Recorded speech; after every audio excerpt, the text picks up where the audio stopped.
Ok, donc Victor et moi, on est allés à la même école.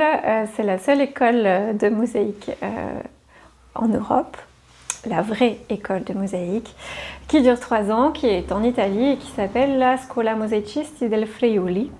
C'est à 90 km au nord de Venise.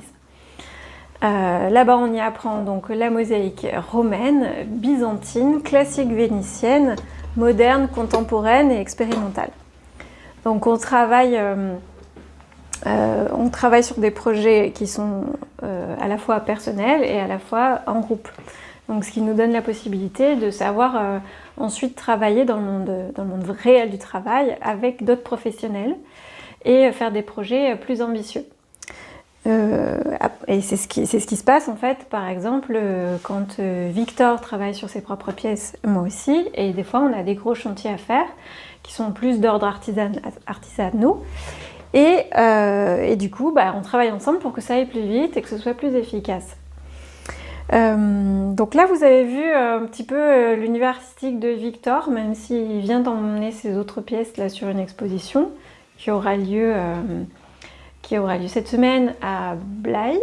C'est Blaye en état d'art. Moi aussi, j'ai emmené des pièces, donc vous ne voyez pas tout ici. Et donc vous voyez aussi deux façons de traiter la mosaïque contemporaine, puisque nous on est quand même beaucoup plus spécialisés sur le côté contemporain de la mosaïque. Pour le petit topo, mosaïque contemporaine et mosaïque classique romaine, c'est ce que vous allez voir cet après-midi à la Villa. Et puis nous, la contemporaine, c'est ce qu'on développe parce que c'est beaucoup plus intéressant de travailler avec la matière brute parfois que d'essayer de faire toujours tout plat. Le tout plat, c'est bien quand il y a des besoins en fait pratiques. Il faut que ce soit lavable, il faut qu'on puisse marcher dessus, il faut que ce soit une table, il faut que ce soit une douche, une piscine, une crédence, etc. Donc là, on travaille avec des techniques artisanales qui rendent la surface complètement plate.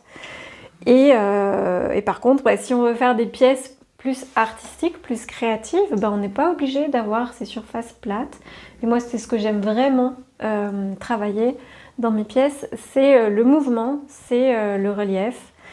C'est travailler avec des pierres de structures différentes, du verre, mélanger des matériaux différents qu'on n'a pas l'habitude de retrouver en fait ensemble. Donc ça peut être des pierres, du marbre de récupération, des émaux de Venise. Donc les émaux de Venise, ce sont tous ces verres super colorés et un peu précieux qui sont ici, qui sont fabriqués à Venise de façon artisanale spécifiquement pour la mosaïque. Au même titre que les tesselles d'or, donc ça c'est de la feuille d'or, hein, la vraie feuille d'or, entre 2 morceaux de verre. Ça aussi, c'est fabriqué à Venise. Et c'est ce qu'on retrouve dans les églises, par exemple, byzantines. Hein, ce que vous voyez sur les murs, tout ce qui brille beaucoup, c'est ce type de matériau. Donc on peut faire cohabiter de la pierre qu'on va récolter dans la nature, tout simplement, parce qu'on trouve le morceau de la bonne couleur, de la bonne texture, ça se coupe comme il faut, etc. Avec des matériaux super précieux comme de l'or, des pierres semi-précieuses, des cristaux que j'aime beaucoup aussi intégrer moi dans mon travail. Et puis des émaux ou carrément des fois des morceaux de carrelage, de grès cérame, des choses carrément des matériaux industriels. L'important c'est savoir les harmoniser et doser en fait, doser la quantité, de travailler sur les dégradés, sur les rythmes d'intégration de chaque matériau, etc. Il y a beaucoup à dire sur notre métier, même s'il n'est pas du tout connu en tant que pratique contemporaine, on va dire. Je ne sais pas combien d'entre vous connaissez déjà ce type de travail, de la mosaïque vraiment comme on l'a fait ici. J'en parlais par Irène, mais... Ouais. Et c'est vrai que l'idée générale de la mosaïque qu'on s'en fait, en fait, c'est soit la mosaïque antique romaine, soit les assiettes cassées ou quoi d'autre. La mosaïque aussi marocaine, les éliges, tout ça. Ça, c'est ce qu'on connaît le plus. Mais on ne sait pas en fait toute la finesse qu'on peut aller chercher avec les matériaux et essayer de révéler un petit peu leur vraie nature. Ne pas forcément tout vouloir poncer, tout vouloir jointer, tout vouloir unifier, tout vouloir faire de la même taille en fait. Vraiment le carré parfait, c'est plus du tout ce qui nous intéresse en fait. Là on cherche à créer de l'organique, à recréer la nature à l'intérieur des pièces, à créer de l'harmonie, à faire des dégradés, à s'exprimer en fait, à faire en sorte que la matière elle-même, elle trouve sa place dans l'ensemble que l'on crée. Donc on est là, on travaille avec un amour de la matière, vraiment pour la révéler, plus seulement pour l'exploiter comme simple couleur ou propriété technique en fait. Voilà ce qui est beau. Et moi j'adore faire ça. Ça prend beaucoup de temps, mais c'est un temps vraiment qui est suspendu. Et presque un temps de méditation, parce qu'en fait, vous avez vu comment on coupe chaque morceau. Donc chaque morceau est coupé spécifiquement pour un endroit où il doit aller. Et posé, réfléchi, collé à la bonne hauteur, dans le bon endroit, etc. Donc c'est vraiment un métier très à part et une pratique que peu de personnes connaissent, mais c'est vrai que quand on y goûte après, alors soit on n'est pas patient du tout et ça dégage, soit on a juste hâte d'être un peu plus habile techniquement pour aller avancer dans l'exploration de tout ça. Les coquilles de l'autruche. Elles sont à Blaye, elles seront sur l'expo. Et c'est vraiment des vraies coquilles d'œufs d'autruche? Oui, oui, oui. C'est épais, l'autruche. Et ça remplit avec tes mosaïques, c'est magnifique. Je me suis dit, mais ça casse pas? C'est super épais, l'œuf d'autruche. D'accord. C'est épais, bon c'est super épais, ça fait quoi, 1,5 mm à peu près? Ah, d'accord. Ouais. Mais oui, elle ne s'accroupit pas pour pondre. L'autruche, elle pond directement comme ça. Alors, ça fait haut, c'est haut une autruche. Ouais. Ah oui, d'accord, Ouais, ça casse. faut pas que ça casse, autrement il n'y aurait jamais de petits autruchons. Et longtemps que ce serait... Une omelette d'autruche. C'est très gros. Quand on commence quelque chose comme ce qu'il y a au mur là-bas, qui est assez grand, quand un peintre fait une peinture, il sait ce qu'il aura en haut de la peinture en gros, puis il peut bouger avec ses pinceaux. Et par rapport Mais là, quand on démarre par exemple par la partie haute, on a déjà dans la tête comment ça va se finir dans la partie basse et avoir le schéma de régularité ou je sais pas quoi. Ouais, alors du coup on commence du centre, comme ça on sait que Ouais, d'accord. ça se répand. Alors ici sur des pièces comme ça où vraiment il y a vraiment une structure à la base, parce que pour gagner aussi en mouvement, moi je travaille beaucoup les structures d'abord, avant de travailler les mosaïques. Et c'est un peu la structure là qui va guider la composition. Donc on a les matériaux, on a une idée en tête, on a une idée de mouvement et de déploiement, vraiment dans l'espace, du mouvement qu'on veut donner.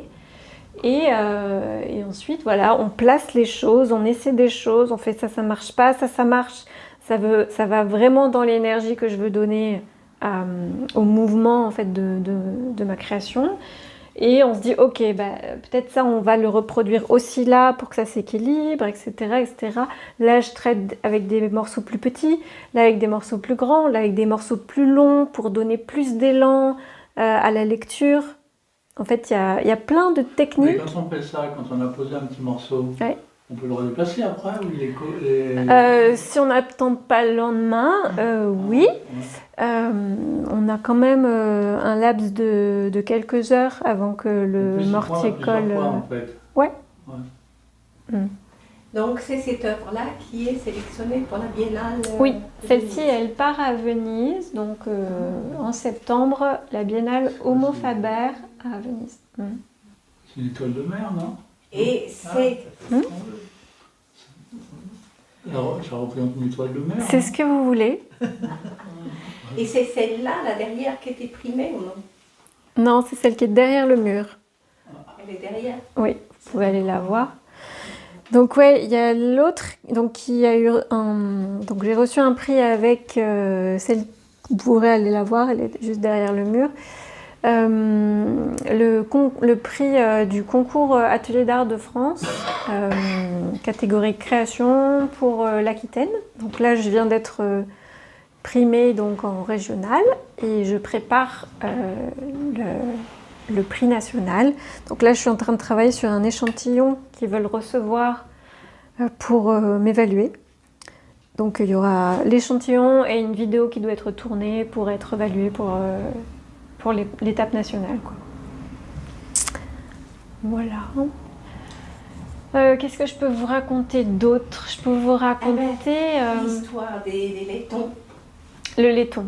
Oui, il y a des pièces. Donc il y a des pièces que j'ai sculptées à partir de grillages comme celles qui sont là, tout ce qui est très volumineux.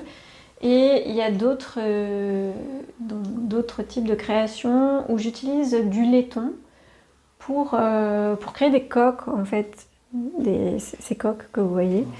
Donc je pars d'une feuille de laiton comme là. Je ne sais pas si tout le monde voit, vraiment une tôle plate de laiton. Et j'ai fait une formation là en janvier pour apprendre la technique de la dinanderie. C'est le travail de la feuille de métal par système de chauffe et de martelage. Donc c'est sacrément exigeant comme technique, hein. J'ai appris avec un compagnon du devoir dinandier. Et donc ça permet, après moult coups de marteau, d'obtenir des formes comme vous voyez là. Ça c'est une pièce que j'ai fait pour un autre concours que je passe aussi cette année, le prix Bettencourt. Et donc voilà, on peut réussir à former comme ça le métal comme on veut, plus ou moins comme on veut, de façon difficile, mais on y arrive. Voilà. Et... Alors, tout à l'heure, vous disiez que c'est très peu connu comme métier, c'est très rare. Ouais. Alors, comment on tombe là-dedans? Alors, moi j'ai fait une fac d'art plastique avant, donc j'ai une licence. Et en art plastique, on touche un peu à tout, on découvre des choses. Et donc il y avait de la peinture, il y avait du dessin, il y avait des arts plastiques, vraiment de la création avec tout type de matériaux. On peut apprendre la sculpture, on peut apprendre plein de choses. Mais pas de mosaïque. Parce que la mosaïque fait partie des arts appliqués, des arts décoratifs. Et qu'en école, on apprend plutôt les techniques des beaux-arts. Moi, je me bats pour que la mosaïque passe dans l'autre sphère aussi, du côté des beaux-arts, parce que c'est devenu un art avec lequel on peut s'exprimer, pas juste décorer. Ça veut dire que c'est pas un art noble? Non, c'est pas considéré comme un art des beaux-arts. Voilà, ça a toujours été une technique décorative. Et donc, quand je faisais mes études, je voyais qu'en fait, je répétais des schémas où j'aimais couper, assembler, harmoniser avec plein de matériaux différents de récupération. Et je me suis dit à un moment donné, mais tu fais de la mosaïque, va apprendre à faire de la mosaïque. Et après donc les 3 ans de licence, je me suis dit, non, moi je veux apprendre un métier, et le métier, vraiment la technique que je vais apprendre, c'est ça en fait, c'est évident, c'est de la mosaïque. Et donc je suis partie en Italie, j'ai découvert cette école incroyable, où il y a de la mosaïque du sol au plafond, c'est incroyable juste de rentrer dedans. Et j'ai passé 3 années géniales à me former. Ça a été une très très bonne décision. Parce qu'une fois qu'on sort de là, en fait, on a un peu un savoir que personne n'a. C'est assez magique. Vous êtes nombreux en France à être mosaïste diplômés comme ça? Très peu. Très très peu. Très peu, je n'ai pas le compte là, mais il y a plusieurs niveaux. Effectivement, il y a les gens diplômés comme moi qui font un peu autorité dans tout ce qui est formation. Et puis après, il y a plein de mosaïstes autodidactes Certains font des trucs très valables, d'autres vraiment pas. Mais avec le statut d'auto-entrepreneur, en fait, on est tous déclarés en tant que mosaïste. Donc, en fait, c'est vrai qu'il y a plusieurs échelons. Et voilà, donc c'est difficile de savoir combien on est vraiment de qualifiés. Voilà. Et je voulais juste vous parler du parcours village de mosaïque avant qu'on s'arrête. Vous avez certainement vu dans les rues du village quelques créations, je sais pas. La muse. Oui. Vous avez le bateau, oui, la muse. Et contre le... Comment ça s'appelle ? Il y a un paysage contre un transformateur ou un truc comme ça. En bas, Oui. ouais. Donc c'est seulement 2. En tout, il y en a 10. On a commencé en 2017 avec ce projet-là que j'ai proposé à la mairie pour montrer l'autre facette de la mosaïque, parce qu'ici, on a la Villa gallo-romaine avec des mosaïques romaines, mais personne ne connaissait la mosaïque contemporaine. Donc, dans l'idée de renforcer le patrimoine du village autour de la mosaïque, j'ai proposé ce projet de créer d'autres œuvres en mosaïque contemporaine et de les laisser sous forme de parcours dans le village. Donc il y a eu pas mal de gens du village qui ont participé à l'élaboration de ces fresques. Et puis d'autres gens qui venaient vraiment d'ailleurs. Il y avait pas mal de Belges qui sont descendus, des Parisiens, des gens d'un petit peu partout, pour se former en même temps qu'ils créaient comme ça, dans ces projets collectifs, ce nouveau patrimoine de Plassac. C'est un projet qui a été du coup porté par la mairie de Plassac pour pouvoir obtenir des financements du département et de l'Europe. Voilà. Donc voilà, on a terminé l'année dernière, on a clôturé le parcours avec la 10e qui est du coup celle que vous avez vue là sur le mur. Sur le mur. Vous avez tous vu sur le mur? Oui, on en a parlé, c'était un partenariat avec des jeunes filles marocaines, je pense. Ouais, alors sur ce mur, il y a eu plusieurs partenariats parce qu'au début, on a bénéficié de fonds, de financement. Et sur les dernières années, ça a été plutôt des partenariats avec des associations pour pouvoir financer les projets. Donc là, il y a eu une association franco-marocaine qui a participé. Il y a eu une autre association. Il y a eu trois trucs. Il y a eu l'arbre de vie qui a été fabriqué avec des personnes âgées en EHPAD, 2 EHPAD, plus le personnel soignant. Et il y a eu une asso de théâtre avec laquelle les Marocaines ont aussi travaillé. Voilà, on essaye de ficeler comme ça des financements avec plein d'autres associations pour pouvoir faire des choses, pour pouvoir faire avancer la culture. Et voilà. Est-ce que vous avez d'autres questions? Vous aimez bien mélanger les matériaux, non? Ouais. Ici. Ouais, parce que je vois derrière vous, là, Avec une trompe, une sorte de trompe, là, il est pas là. Ah, elle est vendue celle-là. Et c'est facile d'en vivre de votre métier? C'est pas facile. Il faut beaucoup travailler. Parce qu'il y a déjà le fond du matériel à acheter, plus le reste, la vie courante. Oui, Il faut oui. pouvoir, Oui, alors c'est pour ça que là, je vous montre un peu le côté magique. oui. Les œuvres, la création, vraiment, c'est un privilège. Et puis après, vous irez dans la boutique bijoux, et ça, c'est ce qui me fait un peu plus vivre plus facilement, on va dire, parce que c'est des prix accessibles, c'est des petites choses plus faciles à vendre. Et puis jusqu'à présent, j'enseignais, donc c'était toujours très à l'équilibre. Là, je me lance quand même dans une autre aventure. Économiquement, c'est vraiment l'aventure. Voilà, j'essaye de développer ma carrière et d'aller plus me montrer, participer à des concours, me montrer sur des salons, etc. Donc il faut bien le faire un jour. Ouais, c'est ça, le parcours de la reconnaissance. Donc, voilà.